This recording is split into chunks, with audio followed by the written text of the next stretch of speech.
আজকের এই মহতী অনুষ্ঠানের শুরুতেই আমি বাংলাদেশের জন্মযুদ্ধে বীর শহীদদের অত্যন্ত শ্রদ্ধা ভরে স্মরণ করতে চাই, যাদের আত্মত্যাগে আমাদের স্বাধীন সার্বভৌম এই প্রিয় বাংলাদেশ, মুক্তিযুদ্ধে যারা আহত হয়েছেন, পঙ্গু হয়েছেন, সেই সকল আহত পঙ্গু মুক্তিযোদ্ধাদের প্রতি আমার গভীর শ্রদ্ধা এবং সম্মান। তাদের উদ্দেশ্যে বলতে চাই, আপনাদের এই সাহসী ভূমিকা এখনো বাংলাদেশের স্বাধীনতা প্রিয় মানুষের জন্য প্রেরণার উৎস। 1971 সালের স্বাধীনতা অর্জনের যুদ্ধ থেকে শুরু করে 2024 সালে দেশ এবং জনগণের স্বাধীনতা রক্ষার যুদ্ধ, এভাবে দেশের প্রতিটি ক্রান্তি লগ্নে যারা জীবন দিয়েছেন, আহত হয়েছেন, নির্যাতন নিপীড়নের শিকার হয়েছেন, তাদের প্রতি বিনম্র শ্রদ্ধা। বাংলাদেশের সবচেয়ে গৌরবময় পুরস্কার স্বাধীনতা পুরস্কার। এটি বাংলাদেশের সবচেয়ে গৌরবজনক রাষ্ট্রীয় সম্মান। স্বাধীন বাংলাদেশের বিভিন্ন ক্ষেত্রে যারা দেশ এবং জনগণের জন্য স্মরণীয় অবদান রেখেছেন কিংবা ইনশাআল্লাহ ভবিষ্যতে রাখবেন, তাদেরকে রাষ্ট্রীয় সম্মাননায় ভূষিত করতে বাংলাদেশের স্বাধীনতার ঘোষক শহীদ রাষ্ট্রপতি জিয়াউর রহমান 1977 সালে স্বাধীনতা পুরস্কার প্রবর্তন করেছিলেন।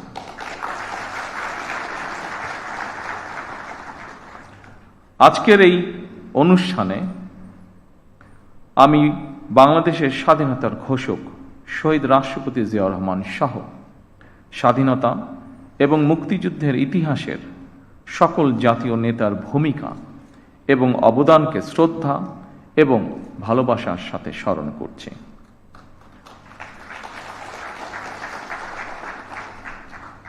আমরা যদি হীন দলীয় স্বার্থে আমাদের ইতিহাসের জাতীয় নেতাদের ভূমিকাকে শ্রদ্ধার সঙ্গে স্মরণ করতে কার্পণ্য করি, তাহলে ভবিষ্যতের ইতিহাস আমাদেরকেও ক্ষমা করবে না। আমি বিশ্বাস করি ঐতিহাসিক সত্য মেনে নিতে দ্বিধাচিত্তে থাকা হীনমন্যতার পরিচয়। সম্মানিত উপস্থিতিবৃন্দ, স্বাধীনতা, মুক্তিযুদ্ধ, বিজ্ঞান ও প্রযুক্তি, চিকিৎসাবিদ্যা, 72 ঘন্টা ময়েশ্চার লক সমৃদ্ধ লিলি বডি ওয়াশ, শিয়া বাটারের গুডনেস স্কিন রিপেয়ার করে রাখে সফট ও গ্লোয়িং, শিক্ষা, সাহিত্য, সংস্কৃতি, ক্রীড়া, পল্লী উন্নয়ন, সমাজসেবা, জনসংখ্যা নিয়ন্ত্রণ, জনপ্রশাসন, গবেষণা ও প্রশিক্ষণ এবং অন্য কোনো ক্ষেত্রেও যারা গৌরবোজ্জ্বল ও কৃতিত্বপূর্ণ অবদান রেখেছেন এমন ব্যক্তি, গোষ্ঠী, প্রতিষ্ঠান এবং সংস্থাকে প্রতি বছর দেশের সর্বোচ্চ জাতীয় পুরস্কার স্বাধীনতা পুরস্কার ভূষিত করা হয়। চলতি বছর স্ব ক্ষেত্রে কৃতিত্বপূর্ণ অবদানের জন্য সরকার 15 জন বিশিষ্ট নাগরিক এবং 5টি প্রতিষ্ঠানকে স্বাধীনতা পুরস্কারে ভূষিত করেছে। দেশে গণতন্ত্র প্রতিষ্ঠা এবং নারী শিক্ষাসহ দেশ গঠনে অসামান্য অবদানের জন্য বেগম খালেদা জিয়াও এবছর মরণোত্তর স্বাধীনতা পুরস্কার পেয়েছেন। আরও কয়েকজন বিশিষ্ট নাগরিকের সাথে স্বাধীনতা পদক প্রাপ্ত সকল গুণীজন এবং প্রতিষ্ঠানকে আমি আমার নিজের এবং দেশ ও জনগণের পক্ষ থেকে আন্তরিক অভিনন্দন এবং মোবারকবাদ জানাই। দেশ এবং জনগণের জন্য বিভিন্ন ক্ষেত্রে আপনাদের এই অবিস্মরণীয় অবদান বাংলাদেশকে করবে সমৃদ্ধ। আজ এবং আগামীর বাংলাদেশে প্রজন্মের পর প্রজন্ম ধরে আপনাদের এইসব অবদান প্রেরণার উৎস হবে বলে আমি বিশ্বাস করি।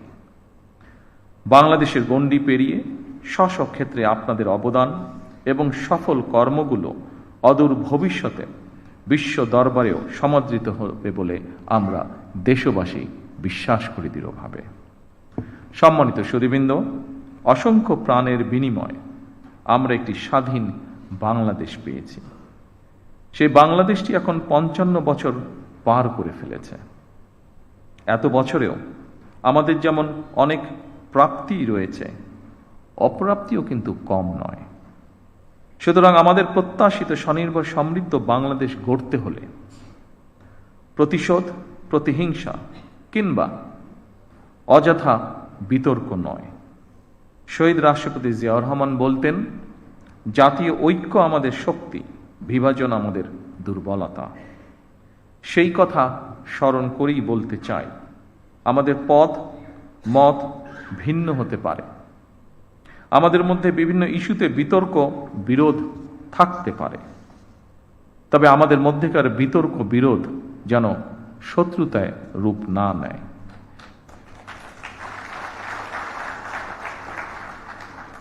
দেশের স্বার্থে অবশ্যই সে ব্যাপারে আমাদের সবাইকে অত্যন্ত সতর্ক থাকা জরুরি, কারণ বাংলাদেশের স্বার্থ বিরোধী চক্র এখনো সুযোগের অপেক্ষায় রয়েছে।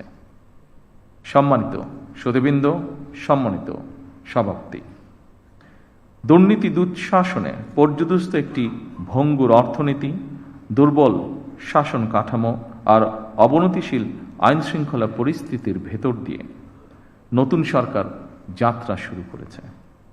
আইন শৃঙ্খলা পরিস্থিতির উন্নয়ন, দুর্নীতি নিয়ন্ত্রণের মাধ্যমে জনজীবনে শান্তি, নিরাপত্তা ফিরিয়ে আনাই হচ্ছে আমাদের সরকারের অন্যতম প্রধান অগ্রাধিকার। বাংলাদেশের বর্তমানে এক বিশাল সংখ্যক কর্মক্ষম জনগোষ্ঠী রয়েছে।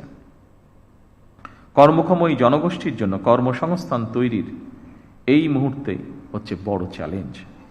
শুধু অর্থনীতি নয়, ফ্যাসিবাদী শাসনামলে আমাদের শিক্ষা ব্যবস্থাও বিপর্যয়ে নেমে এসেছিল। এমনকি ইন্টারিম গভর্নমেন্টের সময়ও শিক্ষা ব্যবস্থায় শৃঙ্খলা ফেরেনি দুঃখজনকভাবে। বর্তমান প্রতিযোগিতামূলক বিশ্বে টিকে থাকতে হলে দেশের শিক্ষা ব্যবস্থাকে আধুনিক এবং অবশ্যই কর্মমুখী করতেই হবে। শিক্ষা ব্যবস্থাকে বাস্তবমুখী করার কাজটিও আমরা শুরু করেছি। দেশের অর্ধেকের বেশি নারী। নারীদের জন্য নিরাপদ বাংলাদেশ গড়ে তুলতে না পারলে আমাদের কোনো উদ্যোগই সহজে সফল হবে না। এভাবে প্রতিটি সেক্টরকে চিহ্নিত করে সরকার কর্ম পরিকল্পনা বাস্তবায়নের কাজ এরই ভিতরে শুরু করেছে। জনগণের রাষ্ট্র পরিচালনার দায়িত্ব পাওয়ার আগেই আমরা বিস্তারিতভাবে দেশের জনগণের সামনে দলীয় ইশতেহার ঘোষণা করেছিলাম। রাষ্ট্র মেরামতের অঙ্গীকার নিয়ে আমরা প্রকাশ্যে জুলাই সনদ বাস্তবায়নের জন্য স্বাক্ষর করেছিলাম। জনগণ আমাদের প্রতিটি অঙ্গীকারের পক্ষে সমর্থন জানিয়েছেন। এবার আমাদের অঙ্গীকার বাস্তবায়নের পালা। সম্মানিত সকল উপস্থিতিবৃন্দ, আমরা ইতিমধ্যেই জনগণের সামনে দেওয়া অঙ্গীকার বাস্তবায়নের কাজ শুরু করেছি। আমরা দলীয় ইশতেহারে এবং স্বাক্ষরিত জুলাই সনদের প্রতিটি দফা, প্রতিটি অঙ্গীকার অক্ষরে অক্ষরে পালন করব ইনশাআল্লাহ। আমি বিশ্বাস করি ব্যক্তিগতভাবে পুঁথিগত পরিবর্তনের চেয়ে মানসিকতার পরিবর্তন অত্যন্ত বেশি জরুরি। বিএনপি সরকার যতবার রাষ্ট্র পরিচালনার সুযোগ পেয়েছে বারবার চেষ্টা করেছে এর প্রমাণ দিতে। সম্মানিত উপস্থিতিবৃন্দ, বৈশ্বিক যুদ্ধ পরিস্থিতির মধ্যেও আমরা সবকিছু চেষ্টা করছি স্বাভাবিক রাখার। বিশ্বের সকল দেশে তেল ডিজেলের দাম বাড়ানো হলেও আমরা জনদুর্ভোগের কথা বিবেচনা করে এখন পর্যন্ত এই সিদ্ধান্তটি নেইনি। এই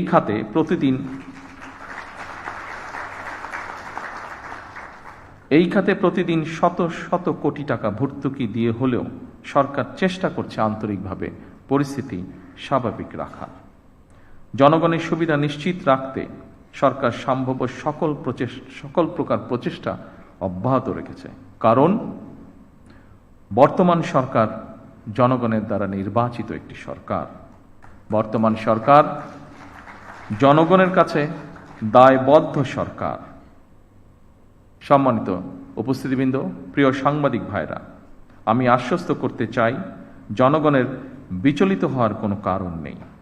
তবে আমরা যদি সকলেই রাষ্ট্রীয় আচার অনুষ্ঠানে বাহুল্যের বর্জন, এমনকি পারিবারিক পর্যায়েও যদি অমিতব্যয়িতা পরিহার করি, তার জন্য আমি দেশের সকল মানুষকে অনুরোধ জানাচ্ছি। সম্মানিত সুধীবৃন্দ, আজ যারা স্বাধীনতা পদকে ভূষিত হলেন, আপনারা প্রত্যেকে জাতির গৌরব। আপনাদের মতন সফল মানুষরা আগামী প্রজন্মের সামনে দৃষ্টান্ত হয়ে উঠুন, এই প্রত্যাশায় আপনাদেরকে আমি আরও একবার ধন্যবাদ জানাতে চাই। যারা মরণোত্তর পুরস্কার পেয়েছেন, আল্লাহর দরবারে তাদের মাগফিরাত কামনা করছি।